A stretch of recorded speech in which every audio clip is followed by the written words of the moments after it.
Welcome back, or if it's your first time, I'm glad to have you here. I'm Matt Fendora, and you're tuned in to the Choose to Live, Love, and Grow podcast, where we journey together toward becoming the best version of ourselves. Using mind, body, heart, and spirit as the anchors of our podcast, join me as we set sail into the depths of self-discovery, unraveling the interconnected layers that shape our growth. If you resonate with today's conversation, consider subscribing to the podcast. Your support means the world to us and ensures you never miss an empowering episode. Hello, and welcome to another episode of the Choose to Live, Love, and Grow podcast, your go-to destination for personal growth and empowerment. Whether you're a loyal listener or a newcomer, I'm grateful for your presence. Today, we have the pleasure of chatting with Garret Biss. Garret Biss is a retired Marine Corps pilot, addiction recovery coach, and TEDx speaker. Post-retirement in 2015, Garret confronted challenges common among veterans: anxiety, depression, and a sense of displacement. Turning to alcohol as a crutch, it wasn't until suicidal ideation took hold that he sought change. Rather than traditional addiction treatments, Garret's path was shaped by mentoring that emphasized self-worth, rediscovering identity, and tapping into inherent strengths. This approach not only alleviated his addictive behaviors, but also reignited his passion for life. Garret's transformative experience sparked his commitment to assisting others with recovery tools grounded in positivity and personal strengths. He often remarks that while numerous resources aid individuals in emerging from the darkest moments, he aspires to propel them even further toward their highest potential. In 2017, he co-founded an addiction recovery residence in North Carolina, serving as an interim program director, executive director, and former board president. Garret has provided critical leadership for the past 6 years. Additionally, Garret crafted a recovery program and curriculum deeply rooted in positive psychology and the principles of human flourishing. Shifting his attention exclusively to veterans resonates deeply with Garret. Acutely aware of the hurdles they face, he is driven to ensure that their potential isn't overshadowed by emotional turmoil or addiction. Developed by Garret, Valiant Path is tailored specifically for veterans, blending group coaching, one-on-one emotional processing, and evidence-based recovery methods.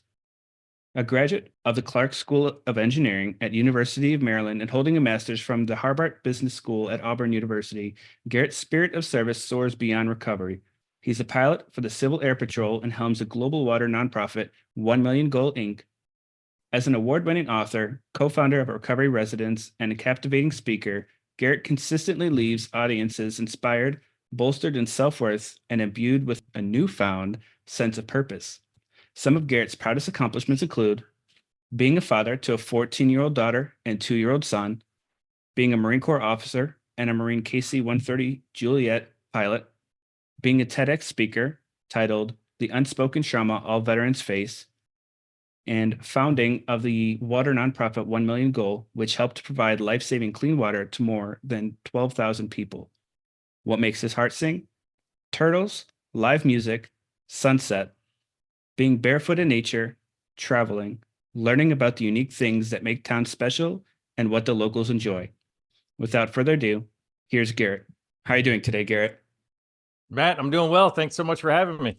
I'm excited to dive into this topic because this is something that I feel like is near and dear to my heart as well, because this is I struggled as well. And I think most veterans struggle in some way, shape, or form about that transition process. But before we get to that, what I'd like to start off is you at the beginning, before all of that happened. So why did you join the Marine Corps? That's a great question. So I remember there were 4 reasons I always kind of had the top of mind. The first one was I didn't know what I was going to do when I grew up. I had no idea. I figured, well, it'd be pretty cool if I at least joined the Marines, served for 4 years, then no matter what else I did in my life, if I screwed everything else up, I could hang my hat on the fact that I was at least a Marine.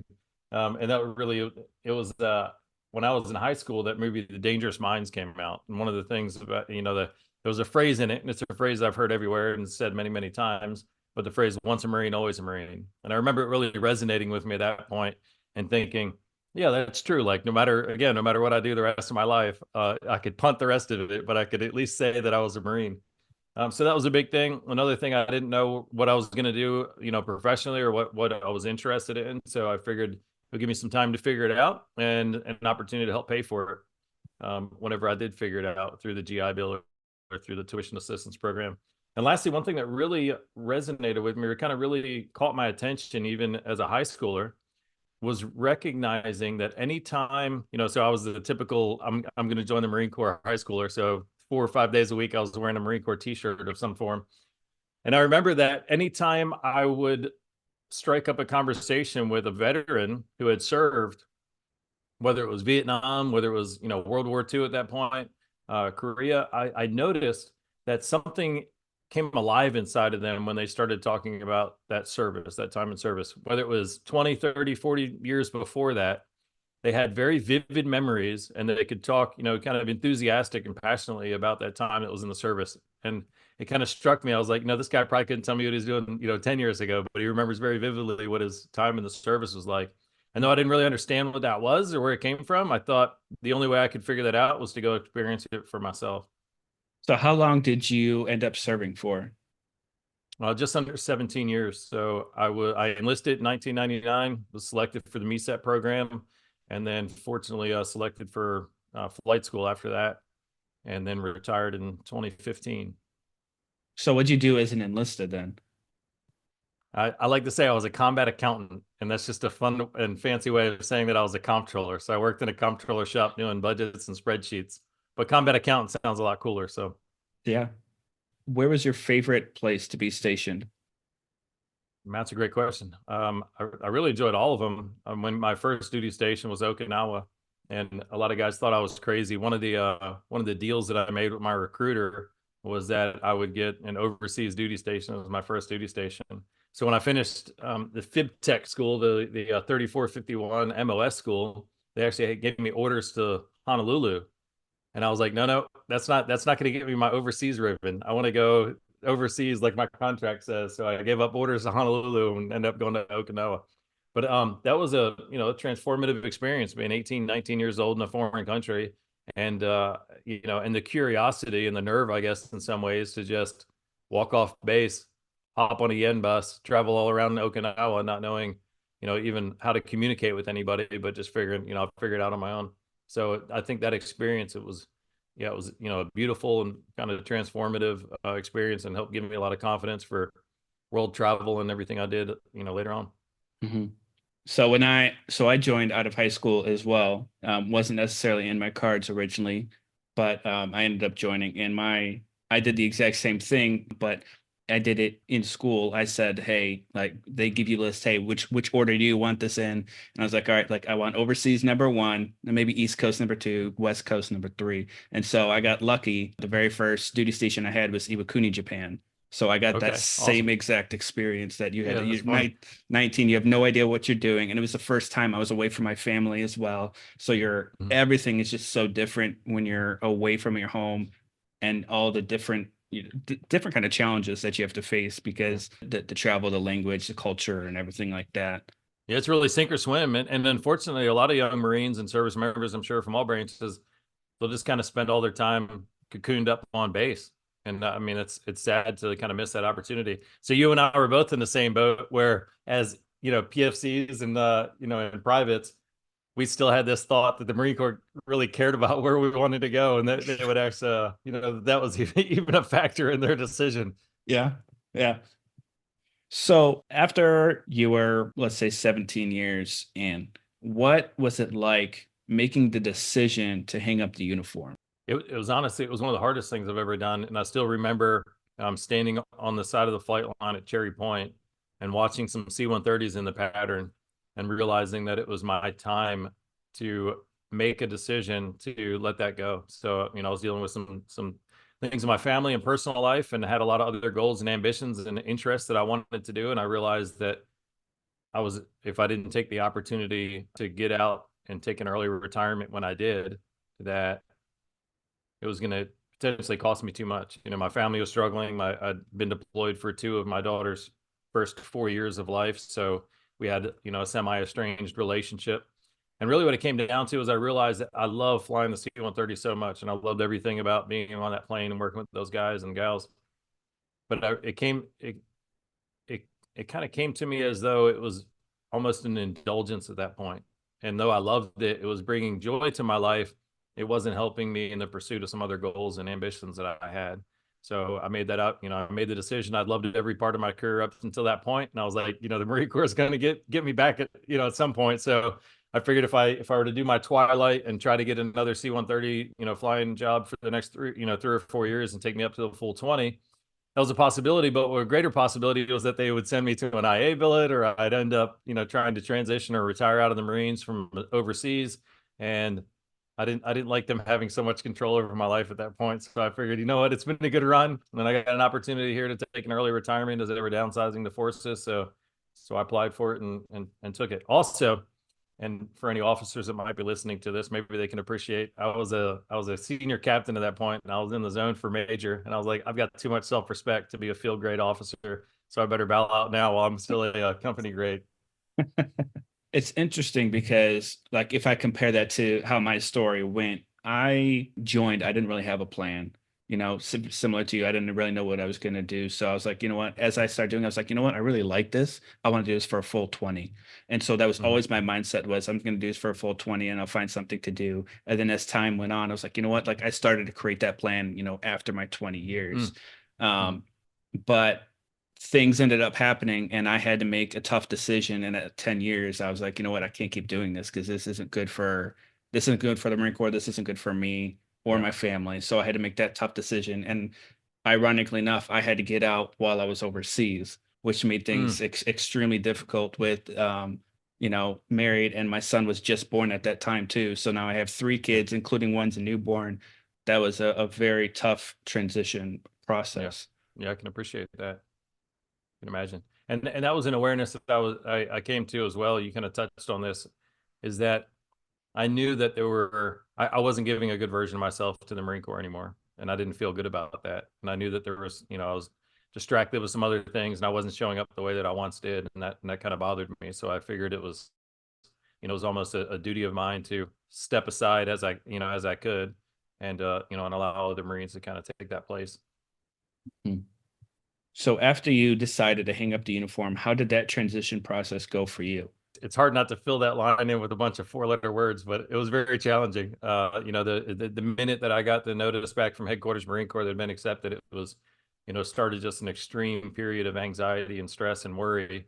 I'd been successful in the Marine Corps, and it's difficult work, but it's very easy. I mean, by easy, I mean it's very easy to know what you got to do. It's very clear what you got to do to get your next promotion, what you got to do well in your current job.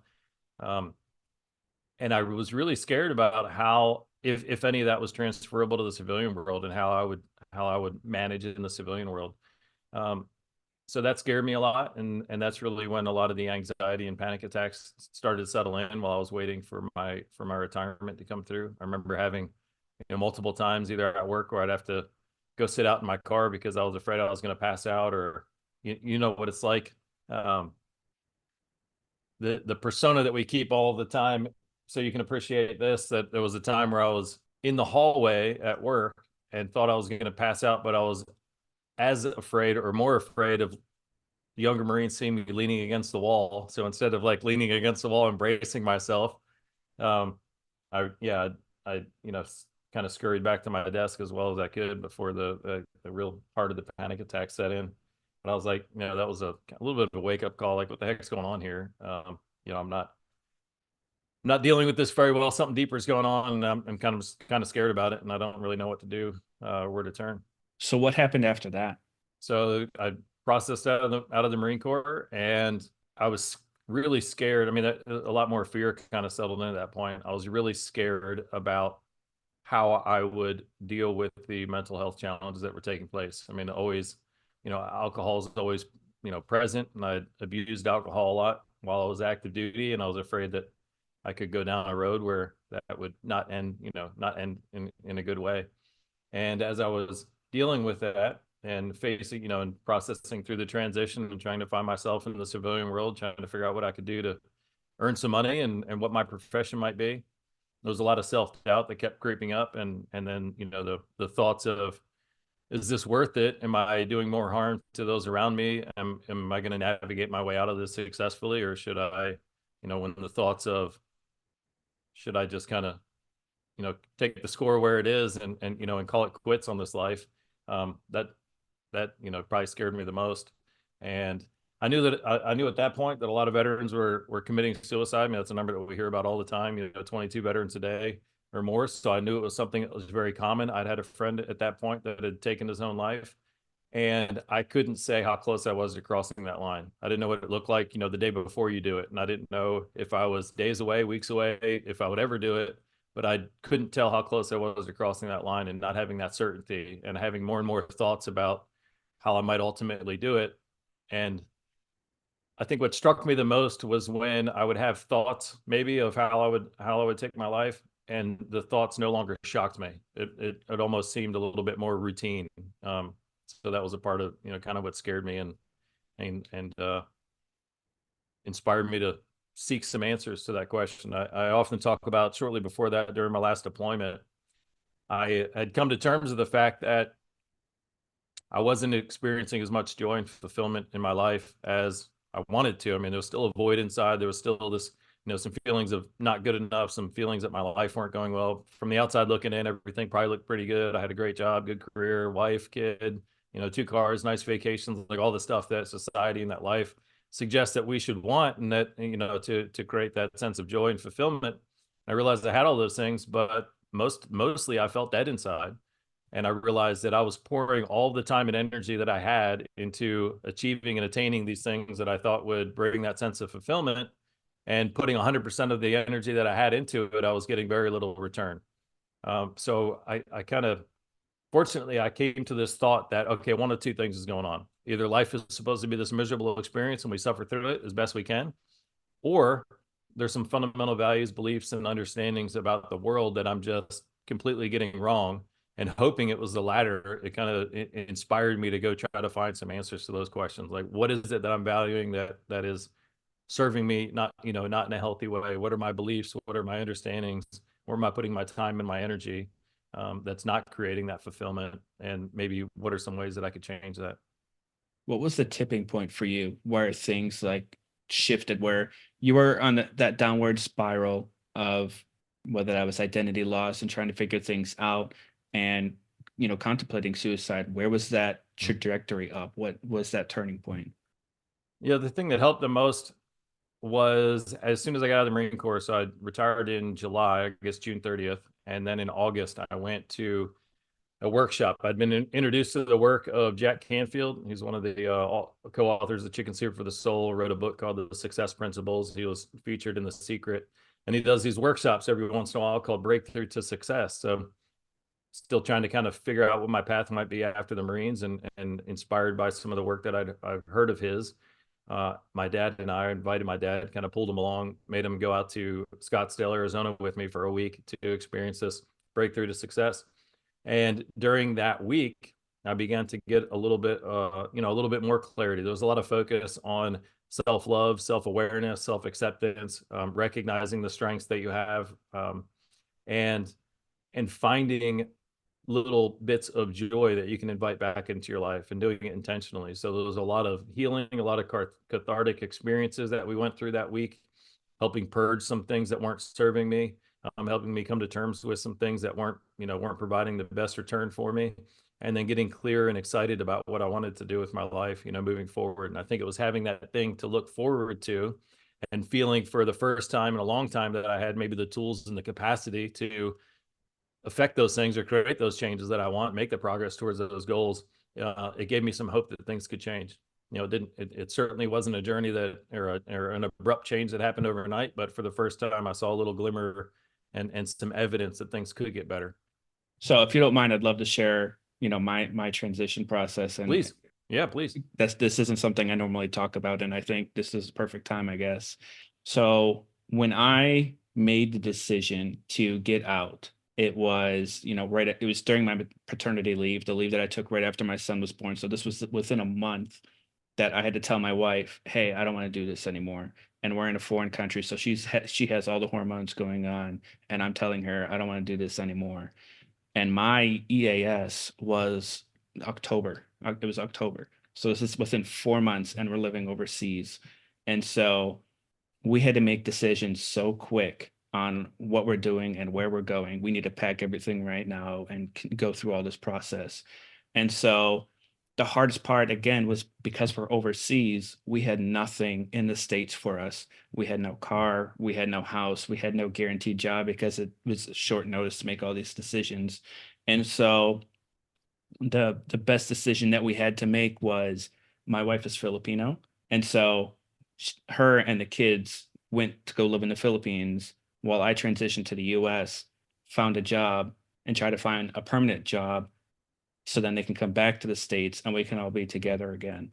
Mhm. That was probably one of the hardest times in my life, was making that transition. And not only did I lose my identity, I'm in the process of losing my identity as being a Marine and doing this thing full time, but now I'm Mhm. isolating myself because we had nowhere to go and I had to send my family, the ones that I love the most, away from me. When I got back to the States, I ended up staying with my older brother's sister's parents. So somebody I didn't really have any relationship with, simply Sure. because I had nowhere else to go. Yeah. I was pretty fortunate. I got a job right away, but the goal was to get the long-term job. Mhm. So we were essentially separated for 10 months before I finally moved up to Indiana, and Mhm. we finally all together. And so then we have this transition process of, now we have to rekindle our relationships again because we were away for 10 months. So all that closeness that and intimacy that my wife and I had before had created is now gone, because 10 months it's just Zoom calls and FaceTime and, oh, what are you Right. doing right now, and text messages. So that transition process is by far one of the hardest things I've ever had to do in my life. Mm. Yeah. What did you find to help you with that as you're going through it? Other than the goal that you were pursuing, the worthwhile goal that you were pursuing. Honestly, that's really all it was, Mhm. holding on, knowing that at some point that day was going to come where we'd all be together again and we could be together and make the better life and prove that that decision to get out at an earlier time was worth it. Right. So how are you now looking back on it? Still the best decision at the best time? I It's funny because I feel like I try not to think about it, Mhm. because in those moments and when you start to see the struggles that you have now, you look back and be like, oh man, I shoulda, woulda, coulda, and Right. living with that regret of, well, what if I just, what if I pushed through another, contract, right? Another 4 or 5 Sure. years, whatever. Like, how different would life be? But again, I always just hold on to that hope and that light at the end of the tunnel, that knowing that the struggles that we're going through now will still get Mhm. better in the end. Right. Yeah, I can certainly relate to that because I can, looking back on it now, I certainly miss the job and I still have dreams from time to time that I'm called back and get to fly again or get to serve again. And looking back on it, I remember thinking it was time to transition. It was time to get out, time to apply for the early retirement. And it's hard to remember the feelings. I mean, I remember the sadness and I remember the determination. But yeah, looking back on it, I'm like, come on, man, you could have done a couple more years. Maybe it all would have worked out. But I forget, in that at that moment, like I didn't know. I had no idea what my biggest fear was, to be separated again from my family, or to be on an IA billet, or do my last 2 years at the Pentagon and not be kind of ready to transition out. So I try to remind myself of that, and I think that provides some comfort that yes, I did make that right decision. Mhm. I think we can easily look back in hindsight, what they say, hindsight's always 2020, right? We look back and be like, Right. oh, if we just would have done this or that. But it's the fact that we have to live with that decision that we make, whatever Mhm. tough decision that is, we have to live with that and move forward. And Right. if we don't move forward, it's just going to haunt us for the rest of our lives. Yeah. I tend to try to bring myself back to this belief that our life and the world is conspiring for us.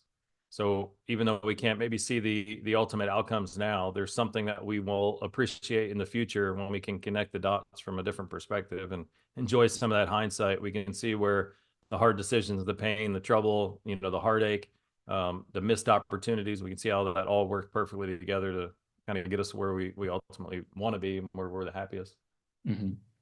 So kind of getting back into your transition out, in your TEDx talk, you talked about how connection, authenticity, and meaning all impact veterans. Could you expand upon that? Yeah, absolutely. So first of all, it took me many years to kind of come back to this understanding of what it was that impacted me so much, and help provide the clarity on what impacts so many other veterans in that transition. while I was in that darkness and while I was going through that pain, I couldn't really put a finger at what it was that was creating all of it. And I think that was one of the biggest reasons I want to get this TEDx out there, is because I want other people to have that, a little bit of that insight much earlier on. So for me, I knew that there was something missing inside. I knew that I was not feeling good. I certainly wasn't feeling the way that I wanted to, but I couldn't think of, I was having all the symptoms of PTSD, with the anxiety, the depression, the panic attacks, and, and some other, maladaptive coping mechanisms. But I couldn't pinpoint something that I had experienced or something that had happened that would have created that. So for me, it was more troubling, I think, because if I could have pinpointed, maybe one horrific experience, or one thing that I'd witnessed, or one thing that happened to me, then maybe it'd be a little easier to go seek help for, that one catalyst or that one problem. But for me, not really having that clarity was, or that understanding, I think it was a lot more challenging. So what I've come to understand is that when we transition out of the military, that in and of itself can be a traumatic experience.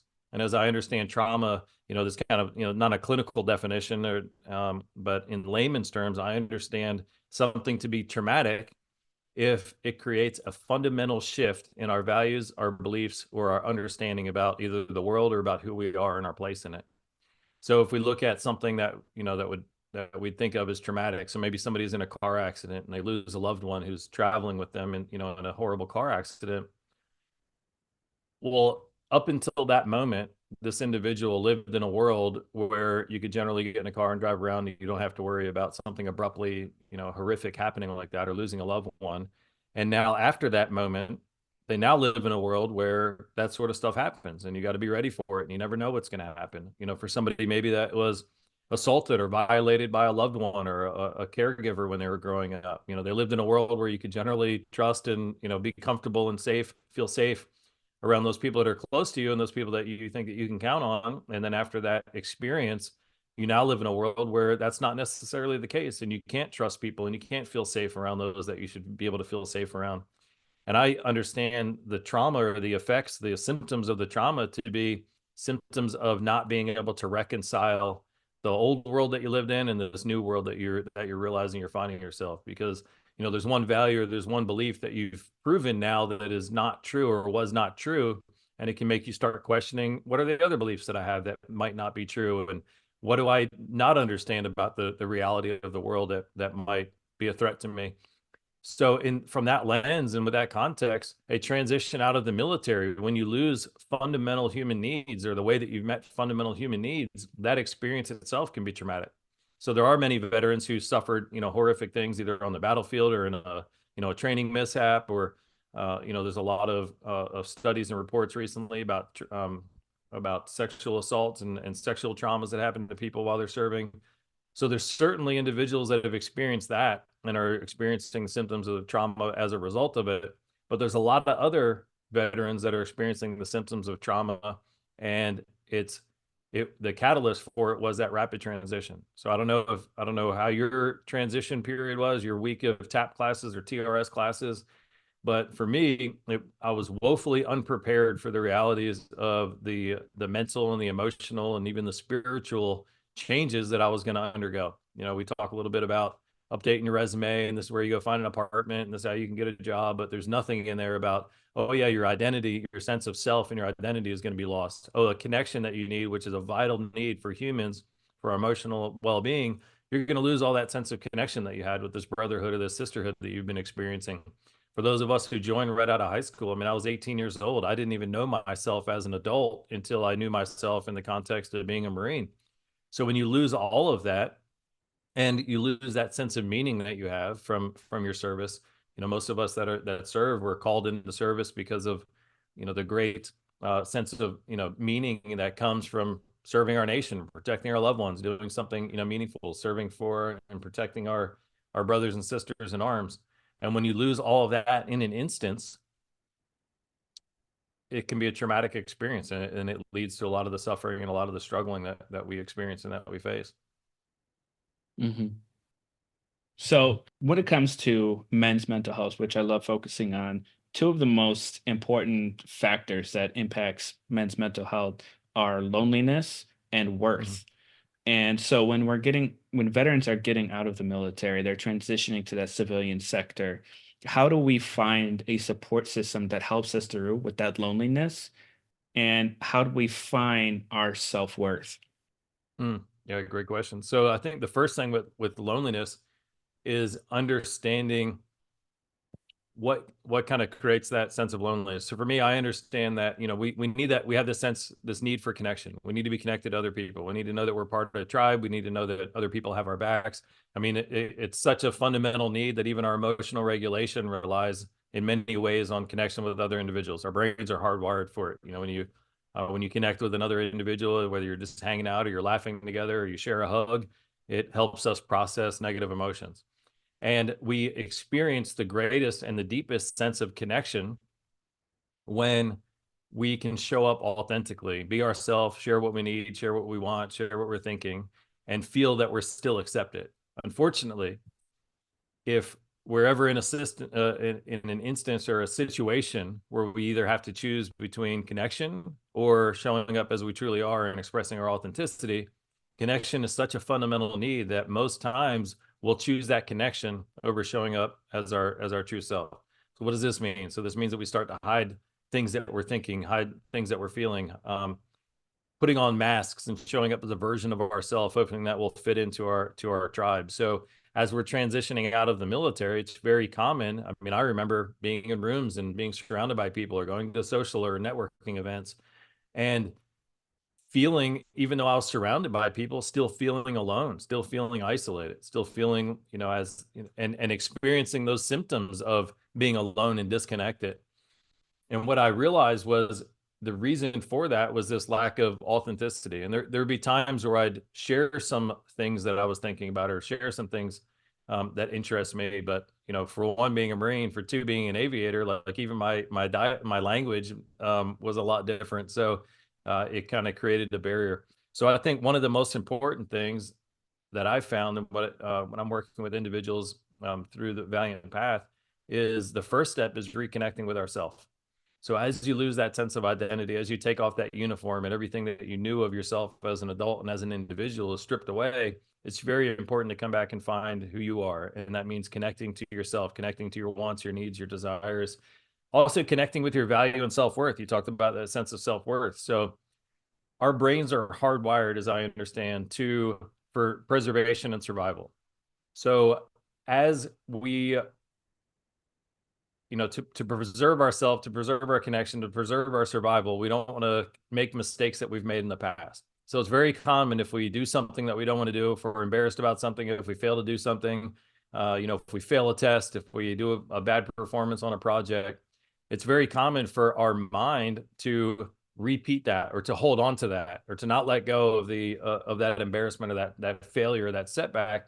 And I understand that it's a tendency of our brain, of our thoughts to try to protect us from making another mistake.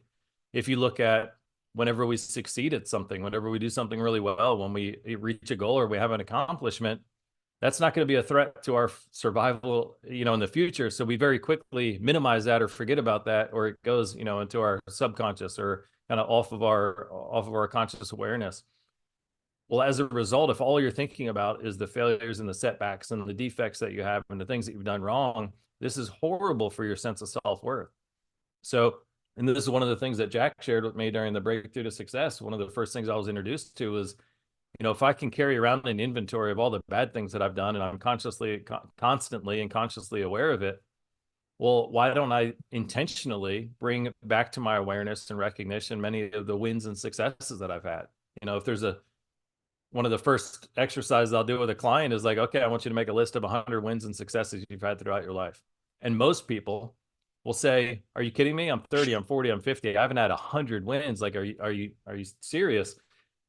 And then I say, well, if I were to ask you to write down all the mistakes and all the bad things that you've done, they'd be like, I'm going to need some more paper. Like, I'm going to need a whole notebook to fill it up. And so, okay, well, that to me, that's indicative of where your mindset is right now. Because the truth is, no matter how much you've messed up in your life, you've gotten a lot of things right many more times than you've gotten something bad or made a mistake. So let's be intentional about that, and let's bring that back to our awareness. So when, the first step, making a list of 100 wins or successes you've had, whether it's learn how to walk, learn how to talk, learn how to tie your shoe, learn how to ride a bike. I mean, if it was a game, that you threw in t-ball when you were, 6 years old, you'd remember that. So why not also give ourselves credit for the equally maybe insignificant or equally minor wins and successes that we've had? And when we can focus back in on that, then that brings back a sense of self-worth.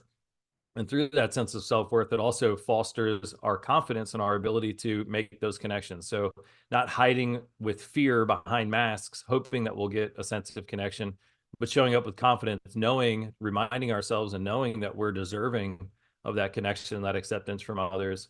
And and and as I share about in the TEDx talk, the unspoken trauma that all veterans face, when we start to show up as a better version of ourselves, or we start offering that connection, knowing that we deserve it, the best way to foster new connections or stronger connections with others is to be that connection that you want to share, that you want to experience.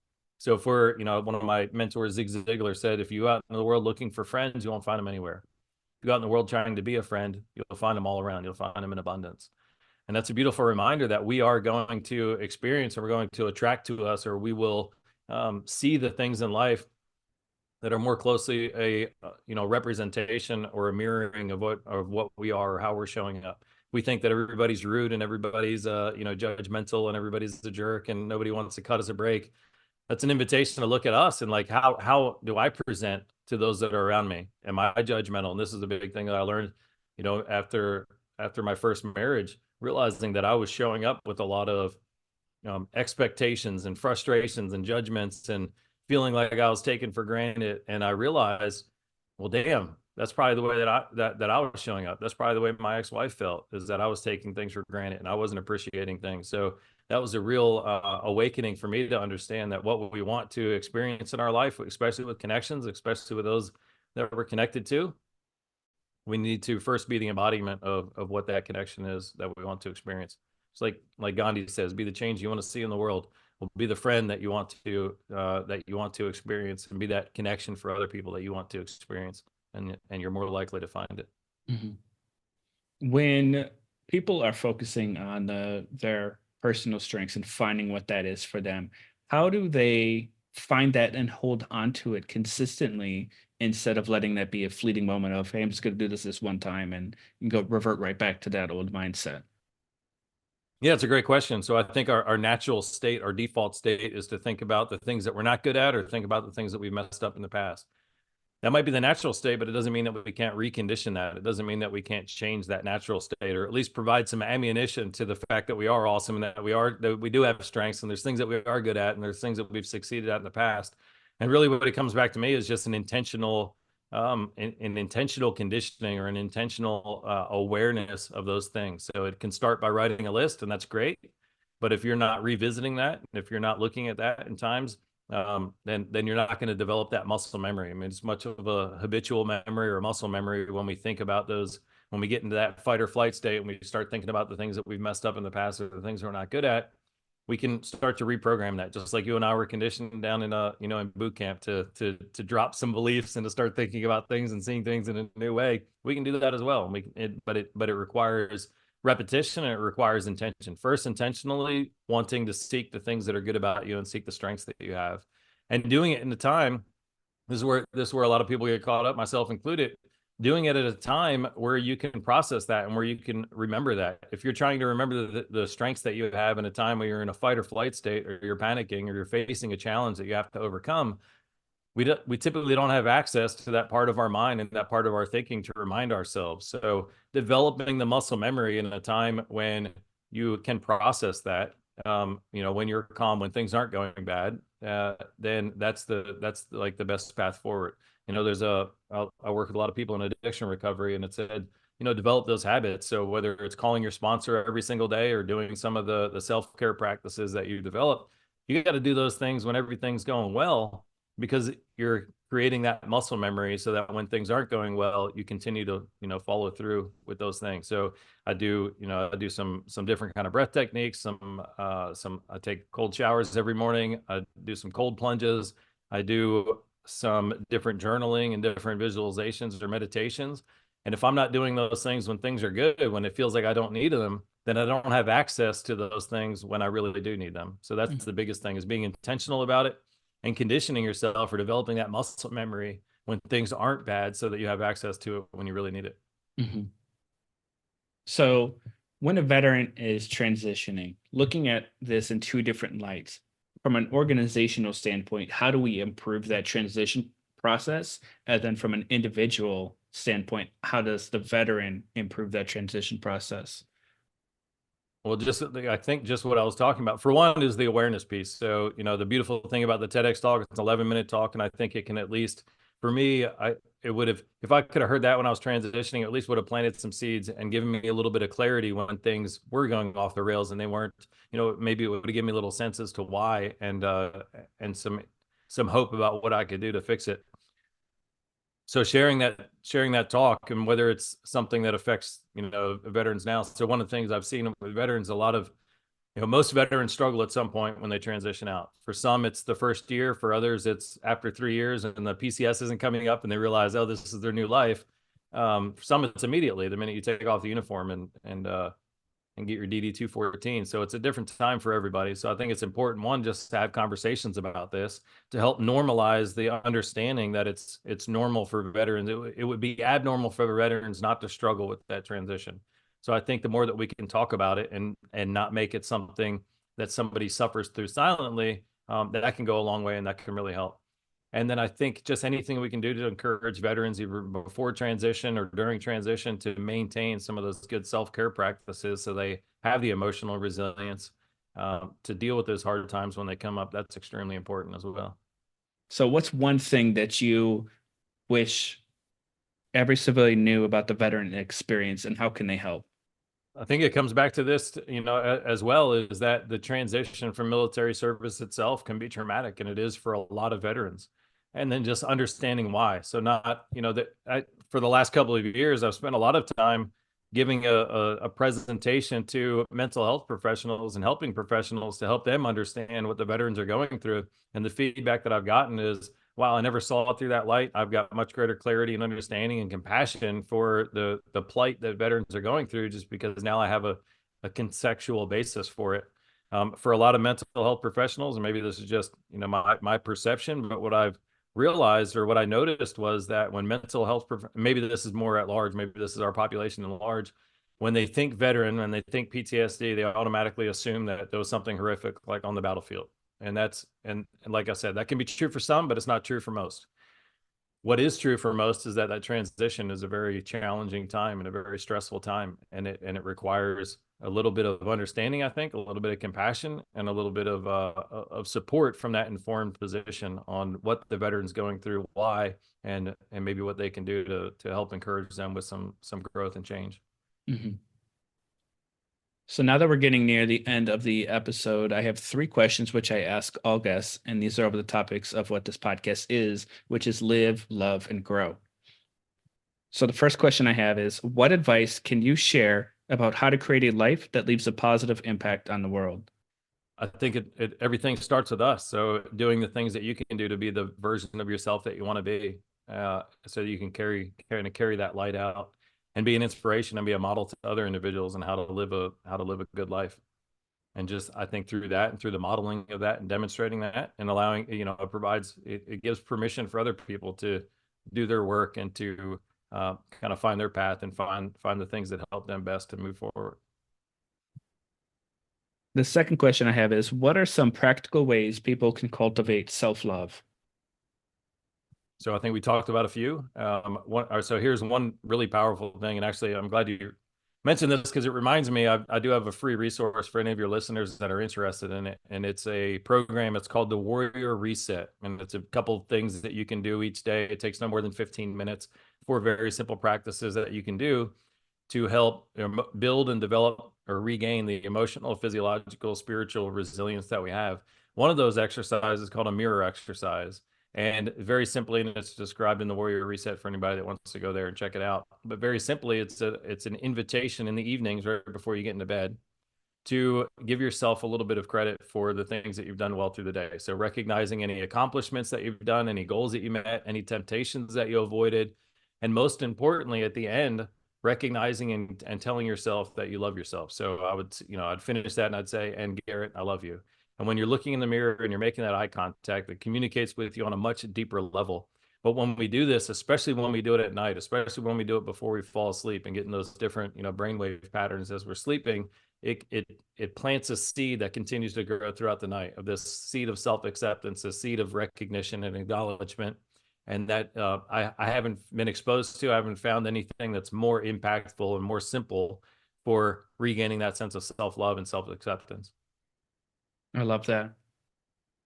The third question I have for you is, what is one actionable tip someone can do today to grow 1% better? That's a good question. So to grow 1% better, I'd say let's just start with giving ourselves credit for the things that we're doing well. If nothing else, give yourself a couple minutes reprieve from all the thoughts that are swirling around about things that you could have done better or should have done, and take one moment and just acknowledge some things that you've done well. Again, what's a temptation that you avoided? Maybe you didn't grab that second helping of cake. Maybe you drank an extra glass of water to help hydrate you. What's a simple thing that you did? You just, you showed up. Go do a simple action for somebody. Tell somebody you love them. Buy a little gift for somebody. Send an email saying that you appreciate somebody, and then recognize those good things that you do. Cut yourself some slack, and give yourself credit where credit is due. Yeah.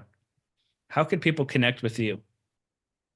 So I'm on all the social medias. You can connect with me there. If you're interested and you want to see this TEDx talk, I invite you to go to it's